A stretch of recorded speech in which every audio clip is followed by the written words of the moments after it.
જો અત્યાર જે પ્રચાર તો એકદમ સારો રહ્યો છે ને લોકો આજ આપ જોઈ શકો છો લાઈનમાં લોકો મતદાન કરવા આવે છે. મતદાન એકદમ જુસ્સા અને સાથે કરે છે કારણ કે અહીંયા કોડીનારમાં એટલો વિકાસ કર્યો છે મોદી સાહેબ અને ગુજરાત સરકારે કે આપ જોઈ શકો છો.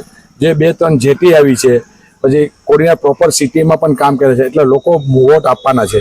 જે કે નરેન્દ્રભાઈ અને રાજેશભાઈ 4 તારીખે મતદાન પેટી કરશે. કોડીનાનો કેટલો ઉત્સવ જે છે અમારા પરિવાર ઉપર લોકોએ જે ભરોસો કર્યો આપને 4 તારીખે દેખાશે ને સૌથી સારામાં સારી લીડથી કોડીનામાંથી વધારેમાં વધારે લીડ મળશે. પાસે પહેલી અપેક્ષા છે કે અમારા કોડીનાનો વિકાસ થાય ને સૌથી આ વખતે સંસદના કહેવાના છે કે અમારા તાલુકા પૂરતી અને શહેર માટે જેટલી ગ્રાન્ટ અને જેટલી અમારે 2-3 પ્રોજેક્ટ છે, હોસ્પિટલ છે કે બાકીના જે મોટા કામ છે, સુગર ફેક્ટરી છે, દૂધ ડેરી છે, એનું પહેલાં પ્રાયોરિટીમાં અમે રાજેશભાઈ પોતે પણ એ વિશે બહુ ઈચ્છે છે કે આ વહેલામાં વહેલો પહેલાં સંસદ આ વખતે નવી ટર્મમાં પહેલાં વર્ષ દિવસના આ બધા કામ ચાલુ થઈ જાય. સુગર ફેક્ટરી છે આપ જોઈ શકો છો અને દૂધ ડેરીનું કામ છે એ પહેલું છે. કારણ કે અમારે કોડીના તાલુકો એવો છે કે ખેતી ઉપર આધારિત છે ને ખેતી માટેનું છે, એટલે ખેતી માટેનું પહેલું એનું વચન છે ને જાહેરમાં કીધું છે કે આવ્યા ભેગું જે પહેલી વખત ચૂંટાય એટલે પહેલું જ કામ આ કરી સુગર ફેક્ટરી અને દૂધ ડેરી.